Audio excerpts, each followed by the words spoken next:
ನಿಮ್ಮ ಮೇಕಪ್ ಕೂಡ ತುಂಬ ಗ್ರೇ ಆಗ್ತಾ ಇದೆ, ಫ್ಲೇಕಿ ಆಗ್ತಾ ಇದೆ, ತುಂಬ ಪ್ಯಾಚಿ ಆಗ್ತಾ ಇದೆಯಾ? ಆದರೆ ಇದೆಲ್ಲ ಯಾಕಾಗುತ್ತೆ, ಆ ರೀಸನ್ಸ್ನ ನಾನು ಈ ವಿಡಿಯೋದಲ್ಲಿ ಹೇಳ್ತೀನಿ. ಈ ವಿಡಿಯೋನ ಕಂಪ್ಲೀಟಾಗಿ ನೋಡಿ. ಓಕೆ, ಇದು ಸ್ಟಾರ್ಟ್ ಮಾಡೋದಕ್ಕೂ ಮುಂಚೆ ನಾನು ನಿಮ್ಗೆ ಹೇಳ್ಬಿಡ್ತೀನಿ, ಸ್ಕಿನ್ ಟೈಪ್ ತಿಳ್ಕೊಳ್ಳೋದು ಜಸ್ಟ್ ಫಾರ್ ಮೇಕಪ್ ಅಲ್ಲ. ಓಕೆ, ಜನರೆಲ್ಲ ಕೂಡ ನಮ್ಮ ಸ್ಕಿನ್ ಯಾವ ರೀತಿ ಇದೆ ಏನಂತ ತಿಳ್ಕೊಬೇಕಲ್ವಾ? ಸೊ ಅದಕ್ಕಾಗಿ ನಾವು ಸ್ಕಿನ್ ಟೈಪ್ ಬಗ್ಗೆ ತಿಳ್ಕೊಳ್ಳೇಬೇಕು. ಓಕೆ, ಸೊ ಇವಾಗ ನೋಡಿ, ಕರೆಕ್ಟಾಗಿ ನಮ್ಮ ಸ್ಕಿನ್ ಟೈಪ್ ಬಗ್ಗೆ ಗೊತ್ತಿಲ್ಲದೆ ನಾವು ಯಾವುದಾದ್ರೂ ಪ್ರಾಡಕ್ಟ್ಸ್ನ ಡೈರೆಕ್ಟಾಗಿ ಸ್ಕಿನ್ ಮೇಲೆ ಯೂಸ್ ಮಾಡ್ತಾ ಇದ್ದೀವಿ ಅಂತಂದರೆ ಇದು ತುಂಬ ಪ್ರಾಬ್ಲಮ್ ಆಗುತ್ತೆ. ಓಕೆ, ಪಿಗ್ಮೆಂಟೇಷನ್ಸ್ ಆಗಿರ್ಬೋದು, ಡಾರ್ಕ್ ಕಲರ್ ಆಗಿರ್ಬೋದು, ಪಿಂಪಲ್ಸ್ ಆಗೋದು ಆಗಿರ್ಬೋದು, ಆ್ಯಕ್ನಿ ಆಗಿರ್ಬೋದು, ಮೊಡವೆ ಆಗಿರ್ಬೋದು, ಅಥವಾ ರ್ಯಾಷಸ್ ಆಗೋದು, ಓಕೆ, ಪ್ಯಾಚಸ್ ಆಗೋದು ಸ್ಕಿನ್ನಲ್ಲಿ, ಇದೆಲ್ಲ ಆಗೋದು ನಮಗೆ ಸ್ಕಿನ್ ಟೈಪ್ ಗೊತ್ತಿಲ್ಲ ಮತ್ತು ಅದಕ್ಕೆ ಕರೆಕ್ಟಾಗಿರೋ ಪ್ರಾಡಕ್ಟ್ ಯೂಸ್ ಮಾಡ್ತಾ ಇಲ್ಲ. ಈ ರೀತಿ ಪ್ರಾಬ್ಲಮ್ಸಿಂದನೇ ನಮಗೆ ಈ ಒಂದು ಮೇಜರ್ ಕಾಸಸ್ ಆಗುತ್ತೆ ನಮ್ಮ ಸ್ಕಿನ್ ಮೇಲೆ. ಓಕೆ, ಹಾಗಾಗಿ ನಾವು ಯಾವುದೇ ಮೇಕಪ್ ಅಥವಾ ಸ್ಕಿನ್ ಕೇರ್ ಏನೇ ಮಾಡಬೇಕು ಅಂತಂದ್ರೆ ನಮಗೆ ಸ್ಕಿನ್ ಟೈಪ್ ಕರೆಕ್ಟಾಗಿ ಗೊತ್ತಿರಬೇಕು. ಓಕೆ, ಸೊ ಈಗ ನಾನು ಸ್ಕಿನ್ ಟೈಪ್ ಬಗ್ಗೆ ಸ್ಟಾರ್ಟ್ ಮಾಡ್ತೀನಿ. ಸ್ಕಿನ್ ಟೈಪ್ ಬಗ್ಗೆ ನಾನು ಸ್ಟಾರ್ಟ್ ಮಾಡೋದಕ್ಕೂ ಮುಂಚೆ ವೆರಿ ಇಂಪಾರ್ಟೆಂಟ್ ಒಂದು ವಿಷಯ ಹೇಳ್ಬಿಡ್ತೀನಿ. ಓಕೆನಾ? ಸೊ ಯಾವುದೇ ನಮ್ಮ ಸ್ಕಿನ್ ಕೆಳಗಡೆ ಏನಿರುತ್ತೆ ಅಂದರೆ ಇನ್ಸೈಡ್, ಇದ್ರ ಕೆಳಗಡೆ ನಮ್ಗೆ ಕಾಣ್ತಾ ಇದೆಯಲ್ಲ, ಅದ್ರ ಕೆಳಗಡೆ ಏನಾಗುತ್ತೆ, ಸಬೀಷಿಯಸ್ ಗ್ಲ್ಯಾಂಡ್ಸ್ ಅನ್ನೋದು ಇರುತ್ತೆ. ಓಕೆನಾ? ಆ ಸಬೀಷಿಯಸ್ ಗ್ಲ್ಯಾಂಡ್ಸ್ ಏನು ಮಾಡುತ್ತೆ, ಸೀಬಮ್ ಅನ್ನೋದನ್ನ ಉತ್ಪತ್ತಿ ಮಾಡುತ್ತೆ, ಪ್ರೊಡ್ಯೂಸ್ ಮಾಡುತ್ತೆ. ಓಕೆನಾ?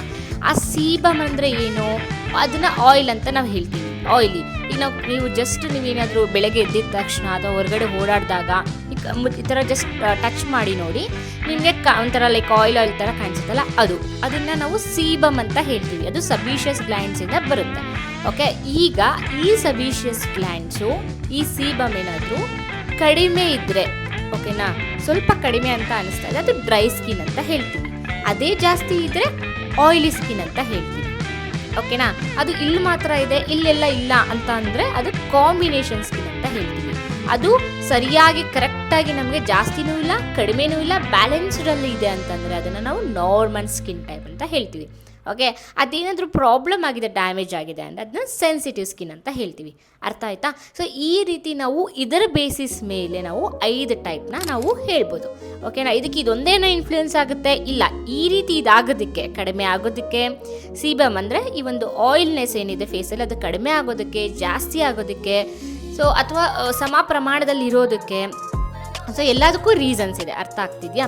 ಸೊ ಅದು ಯಾವ ರೀಸನ್ಸಿಂದ ನಮಗೆ ಈ ರೀತಿ ಆಗುತ್ತೆ ಅನ್ನೋದು ಒಂದು ಸ್ಕಿನ್ ಟೈಪ್ ಎಕ್ಸ್ಪ್ಲೈನ್ ಮಾಡೋಕು ನಿಮಗೆ ನಾನು ಇನ್ ಡೀಟೇಲಾಗಿ ಹೇಳ್ತೀನಿ. ಇನ್ನೊಂದು very important, skin type change ಆಗುತ್ತಾ ಮ್ಯಾಮ್ ಅಂತಂದರೆ ಖಂಡಿತ ಚೇಂಜ್ ಆಗುತ್ತೆ. ಓಕೆನಾ?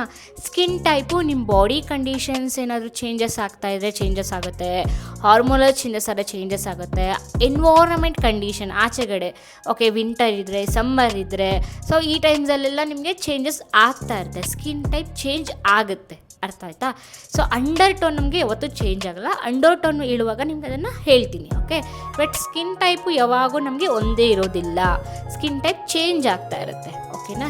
ಸೊ ಯಾವತ್ತೂ ಒಂದಕ್ಕೆ ಸ್ಟಿಕ್ ಆಗಬೇಡಿ. ಎವ್ರಿ ಟೈಮ್ ನಾವು ಗೊತ್ತಾಗ್ಬಿಡುತ್ತೆ ನಮಗೆ ಈಸಿಯಾಗಿ. ಈಗ ನೋಡಿ, ಚಳಿಗಾಲ ಬಂತು ಅಂತಂದರೆ ಸ್ಕಿನ್ ಏನಾಗ್ಬಿಡುತ್ತೆ, ಡ್ರೈ ಸ್ಕಿನ್ ಆಗಿಬಿಡುತ್ತೆ. ಓಕೆ, ನಿಮ್ಮದು ಆಯಿಲಿ ಇದ್ರೂ ಕಾಂಬಿನೇಷನ್ ಇದ್ರೂ ಏನಾಗ್ಬಿಡುತ್ತೆ, ಸ್ಕಿನ್ ಡ್ರೈ ಆಗೋಗ್ಬಿಡುತ್ತೆ. ಓಕೆನಾ? ಫುಲ್ ನಮಗೆ ಈ ಥರ ನೀವು ಜಸ್ಟ್ ಹೇಳಿರ್ತಾರೆ, ಎಲ್ಲರೂ ಹೇಳ್ತಾ ಇರ್ತಾರೆ, ನೋಡಿದ್ದೀರಾ, ಓಕೆ, ಮುಖ ಎಲ್ಲ ಹೊಡೆದ್ಬಿಟ್ಟಿದೆ, ತುಟಿ ಎಲ್ಲ ಹೊಡೆದ್ಬಿಟ್ಟಿದೆ. ಯಾಕೆ ಆಗುತ್ತೆ ಆ ಥರ?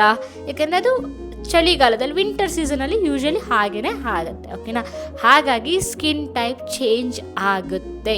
ಇದು ವೆರಿ ವೆರಿ ಇಂಪಾರ್ಟೆಂಟ್. ನೀವು ಅವಾಗವಾಗ ಗಮನಿಸ್ತಾ ಇರಬೇಕು ನೀವು ನಿಮ್ಮ ಸ್ಕಿನ್ನನ್ನು. ಅರ್ಥ ಆಯ್ತಾ? ಇನ್ನು third most important, oily skin type. Oily skin type ಯಾವ ರೀತಿ ಆಗುತ್ತೆ? ಹೇಗೆ ನಮ್ಗೆ ಗೊತ್ತಿರೋ ಹಾಗೆ ಸೀಬಮ್ ಏನಾಗುತ್ತೆ, ಜಾಸ್ತಿ ಪ್ರೊಡ್ಯೂಸ್ ಆಗಿಬಿಡುತ್ತೆ.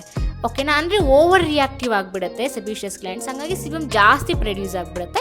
ಸೊ ಅವ್ರಿಗೆ ಏನಾಗುತ್ತೆ, ಆಯಿಲಿ ಸ್ಕಿನ್ ಅನ್ನೋದು ಬರುತ್ತೆ. ಓಕೆ, ಆಯಿಲಿ ಸ್ಕಿನ್ನಲ್ಲಿ ಆಯಿಲ್ ಯಾಕೆ ಜಾಸ್ತಿ ಆಗುತ್ತೆ? ಹೇಗೆ ಇದು ಕೂಡ ಜೆನೆಟಿಕ್ಸ್, ಹೆರಿಡಿಟರಿ, ಅವ್ರ ಪೇರೆಂಟ್ಸಿಂದ ಬಂದಿರಬಹುದು, ಹಾರ್ಮೋನಲ್ಸ್ ಇಂಬ್ಯಾಲೆನ್ಸಿಂದ ಆಗಿರಬಹುದು. ಓಕೆನಾ? ಆಮೇಲೆ ಸ್ಟ್ರೆಸ್ಸಿಂದ ಆಗಿರ್ಬೋದು, ಮತ್ತು ಆಚೆಗಡೆ ಹ್ಯೂಮಿಡಿಟಿ ಜಾಸ್ತಿ, ಹಾಟ್ ಎಲ್ಲ ಇದ್ದರೆ ಏನಾಗುತ್ತೆ, ಅವಾಗ ಕೂಡ ಅವ್ರಿಗೆ ಆಯಿಲಿ ಸ್ಕಿನ್ ಟೈಪ್ ಆಗುತ್ತೆ. ಸೊ ಇಲ್ಲೇನಾಗ್ಬಿಡುತ್ತೆ ಅಂತಂದರೆ ತುಂಬ ತುಂಬ ಸೆಬಿಷಿಯಸ್ ಗ್ಲ್ಯಾಂಡ್ಸು ಸೀಬಮ್ನ ಜಾಸ್ತಿ ಪ್ರೊಡ್ಯೂಸ್ ಮಾಡೋದ್ರಿಂದ ಮುಖ ಎಲ್ಲ ಫುಲ್ಲು ಆಯಿಲ್ ಇರುತ್ತೆ. ಎದ್ದಿದ ತಕ್ಷಣ ಬೆಳಗ್ಗೆ ಅವ್ರಿಗೆ ನೋಡ್ಬೋದು ಮುಖ ಎಲ್ಲ ಒಂಥರ ಆಯಿಲ್ ಇರುತ್ತೆ, ಶೈನ್ ಇರುತ್ತೆ ಅವ್ರಿಗೆ. ಓಕೆನಾ, ತುಂಬ ಗ್ರೀಸಿ ಆಗಿ ಮುಖ ಫೀಲ್ ಆಗ್ತಾ ಇರುತ್ತೆ. ಅವ್ರು ಮೇಕಪ್ಪೇ ಹಾಕಿದ್ರು, ಮುಖನೇ ಫೇಸ್ ವಾಶೇ ಮಾಡಿದ್ರು ಕೂಡ ಸ್ವಲ್ಪ ತಾಗಿದ ತಕ್ಷಣ ಅವ್ರಿಗೆ ಏನಾಗ್ಬಿಡುತ್ತೆ, ಮುಖ ಎಲ್ಲ ಫುಲ್ ಆಯಿಲ್ ಥರ ಅನ್ನಿಸ್ತಾ ಇರುತ್ತೆ. ಓಕೆ, ನೀವು ಅಬ್ಸರ್ವ್ ಮಾಡಿದ್ದಾರೆ, ಯಾರ್ದು ಆಯಿಲ್ ಸ್ಕಿನ್ ಇರುತ್ತೆ ಅವ್ರಿಗೆ ಎಷ್ಟೇ ಮೇಕಪ್ ಮಾಡಿದ್ರು ಕೂಡ ಅವ್ರಿಗೆ ಒಂದು ಅಂದರೆ ಲೈಕ್ ಮೇಕಪ್ ಪ್ರೂಫ್ ಬರುತ್ತಲ್ಲ ಅದು ಬಿಡಿ. ಓಕೆ, ಜನರಲ್ಲಾಗಿ ನೀವು ರೆಡಿ ಆದಾಗ ನೋಡಿ, ಸ್ವಲ್ಪ ನೀವು ರೆಡಿ ಆಗಿಬಿಟ್ಟು ಒಂದು 2-3 ಅವರ್ಸ್ ಅಷ್ಟರಲ್ಲಿ ಮತ್ತೆ ಆಯಿಲ್ ಆಗಿಬಿಟ್ಟಿರುತ್ತೆ. ಸೊ ಈ ಥರ ಏನಾಗುತ್ತೆ, ಆಯಿಲಿ ಸ್ಕಿನ್ ಅವ್ರಿಗೆ ಜಾಸ್ತಿ ಮುಖದಲ್ಲಿ ಗ್ರೀಸಿ ಆಯಿಲಿ ಕಾಣಿಸುತ್ತೆ. ಸೊ ಇದರಿಂದ ಏನು ಪ್ರಾಬ್ಲಮ್ ಆಗುತ್ತೆ ನೋಡಿ, ಜಾಸ್ತಿ ಪೋರ್ಸ್ ಆಗುತ್ತೆ, ಪೋರ್ಸ್ ಎನ್ಲಾರ್ಜ್ ಆಗುತ್ತೆ. ಏನಾಗುತ್ತೆ, ಈ ಸ್ಮಾಲ್ ಪಿಂಪಲ್ಸು ಪೋರ್ಸ್ ಎಲ್ಲ ಯಾಕೆ ಅವ್ರಿಗೆ ಆಯಿಲಿ ಸ್ಕಿನ್ ಅವ್ರಿಗೆ ಜಾಸ್ತಿ ಇರುತ್ತೆ ಅಂದರೆ, ಒಳಗಡೆಯಿಂದ ಇನ್ಸೈಡ್ ಸೀಬಮ್ ಜಾಸ್ತಿ ಆಗ್ತಾ ಇರುತ್ತೆ. ಓಕೆ, ಅದು ಹೊರಗಡೆ ಬಂದಾಗ ಏನಾಗುತ್ತೆ, ಪೋರ್ಸ್ ಏನಾಗುತ್ತೆ, ಒಂದು ಪೋರ್ ಆಗಿರುತ್ತೆ, ಒಂದು ಪೋರ್ಸ್ ಏನೋ ಆಗಿದೆ ಅಲ್ಲ ಅಂತ ಅಂದ್ಕೊಳ್ಳೋಣ. ಅದೇನಾಗುತ್ತೆ, ಫುಲ್ ಎನ್ಲಾರ್ಜ್ ಆಗ್ತಾ ಇರುತ್ತೆ ಸೀಬಮ್ ಪ್ರೊಡ್ಯೂಸ್ ಮಾಡೋದಕ್ಕೆ, ಆಯಿತಾ, ಆಯಿಲ್ನ ಪ್ರೊಡ್ಯೂಸ್ ಮಾಡೋದಕ್ಕೆ ಅದು ಎನ್ಲಾರ್ಜ್ ಆಗ್ತಾ ಇರುತ್ತೆ. ಸೊ ಅವಾಗ ಏನಾಗುತ್ತೆ, ಪಿಂಪಲ್ ಆಗಲಿ, ಆ್ಯಕ್ನಿ ಆಯಿತು, ಪೋರ್ಸ್ ಆಯಿತು, ಜಾಸ್ತಿ ಆಗುತ್ತೆ, ದಪ್ಪ ಕಾಣುತ್ತೆ, ಆ್ಯಂಡ್ ಮುಖದಲ್ಲಿ ಅದೆಲ್ಲ ಜಾಸ್ತಿ ಆಗಿಬಿಡುತ್ತೆ. ಸೊ ಆಯಿಲ್ ಸ್ಕಿನ್ ಅವ್ರಿಗೆ ಇದೊಂದು ಪ್ರಾಬ್ಲಮ್ ಆಗುತ್ತೆ. ಆದರೆ ಇವ್ರಿಗೆ ರಿಂಕಲ್ಸ್ ಆಗಲ್ಲ, ತುಂಬ ಏಜ್ ಆಗಿದವ್ರ ಥರ ಕಾಣಲ್ಲ, ಬಿಕಾಸ್ ಇವ್ರಿಗೆ ಆಯಿಲ್ ಏನಾಗ್ತಾ ಇರುತ್ತೆ, ಫೇಸ್ನ ಪ್ರೊಟೆಕ್ಟ್ ಮಾಡ್ತಾ ಇರುತ್ತೆ. ಓಕೆನಾ, ಅದಕ್ಕೆ ಇವ್ರಿಗೆ ಜಾಸ್ತಿ ರಿಂಕಲ್ಸ್ ಬರಲ್ಲ, ಇವ್ರಿಗೆ ಏಜ್ ಆಗಿದೆ ಅಂತ ಎಲ್ಲ ಅನಿಸೋದಿಲ್ಲ. ಓಕೆ, ಆಯಿಲು ಪ್ರೊಟೆಕ್ಟಿವ್ ಆಗಿರುತ್ತೆ. ಸೊ ಆದರೆ ಇದು ಏನಾಗುತ್ತೆ, ಬಟ್ ಬೇರೆ ರೀಸನ್ಸ್, ಬ್ಯಾಕ್ಟೀರಿಯಾಸು ಎಲ್ಲನೂ ಜಾಸ್ತಿ ಆಗಿಬಿಡುತ್ತೆ. ಯಾಕಂದರೆ ಇವ್ರಿಗೆ ಏನಾಗುತ್ತೆ, ಆಯಿಲ್ ಇರೋದ್ರಿಂದ ಇವ್ರ ಫೇಸಲ್ಲಿ ಡಸ್ಟನ್ನೆಲ್ಲ ಡೈರೆಕ್ಟಾಗಿ ಅಬ್ಸರ್ವ್ ಮಾಡ್ಕೊಂಡ್ಬಿಡುತ್ತೆ. ಓಕೆ, ಅದೇ ಇವಾಗ ಡ್ರೈ ಇದ್ದರೆ ಸ್ಕಿನ್ ಮೇಲೆ ಏನೋ ಒಂದು ಡಸ್ಟ್ ನಮ್ಮ ಸ್ಕಿನ್ ಮೇಲೆ ಜಸ್ಟ್ ಹಿಂಗೆ ರಬ್ ಮಾಡಿದ್ರೆ ಹೋಗಿಬಿಡುತ್ತೆ. ಬಟ್ ಆಯಿಲ್ ಏನಾಗುತ್ತೆ, ಸ್ಟಿಕ್ ಆಗುತ್ತೆ, ಡೈರೆಕ್ಟಾಗಿ ಬಂದ ಥರ ಸ್ಟಿಕ್ ಆಗುತ್ತೆ. ಅರ್ಥ ಆಗ್ತಿದೆಯಾ, ಆಯಿಲ್ ಇದ್ದರೆ ಫೇಸಲ್ಲಿ. ಸೊ ಆಗೇನಾಗುತ್ತೆ, ಇವರು ತುಂಬ ಹೊರಗಡೆ ಎಲ್ಲ ಓಡಾಡಿದಾಗ ಡಸ್ಟ್ ಡೈರೆಕ್ಟಾಗಿ ಕುತ್ಕೊಳ್ಳುತ್ತೆ, ಅದರಿಂದ ಸೊ ಬ್ಯಾಕ್ಟೀರಿಯಾ ಇನ್ಫ್ಲಮೇಷನ್ಸ್ ಆಗಿ ಅವ್ರಿಗೆ ಜಾಸ್ತಿ ಪ್ರಾಬ್ಲಮ್ಸ್ ಆಗುತ್ತೆ. ಪಿಂಪಲ್ಸು, ಆ್ಯಕ್ನಿ ಇವೆಲ್ಲ ಆಯಿಲಿ ಸ್ಕಿನ್ ಅವ್ರಿಗೆ ಯೂಶ್ವಲಾಗಿ ಬರುತ್ತೆ. ಓಕೆನಾ, ಸೊ ಇವ್ರೇನು ಮಾಡಬೇಕು, ಸ್ಪೆಸಿಫಿಕ್ಕಾಗಿ ಆಯಿಲಿ ಸ್ಕಿನ್ ಅಂತಲೇ ಇರುತ್ತೆ ಪ್ರಾಡಕ್ಟ್ಸ್. ಓಕೆನಾ, ಆ ಥರ ಪ್ರಾಡಕ್ಟ್ಸ್ನ ಯೂಸ್ ಮಾಡಬೇಕಾಗತ್ತೆ. ಓಕೆ, ಸ್ಕಿನ್ ಕೇರ್ ಆಯಿತು, ಮೇಕಪ್ ಆಯಿತು. ಓಕೆ, ಆಯಿಲಿ ಸ್ಕಿನ್ಗೆ ಅಂತಲೇ ಇರೋದನ್ನು ಅಬ್ಸರ್ವ್ ಮಾಡಿ ಇವರು ಯೂಸ್ ಮಾಡಬೇಕಾಗುತ್ತೆ.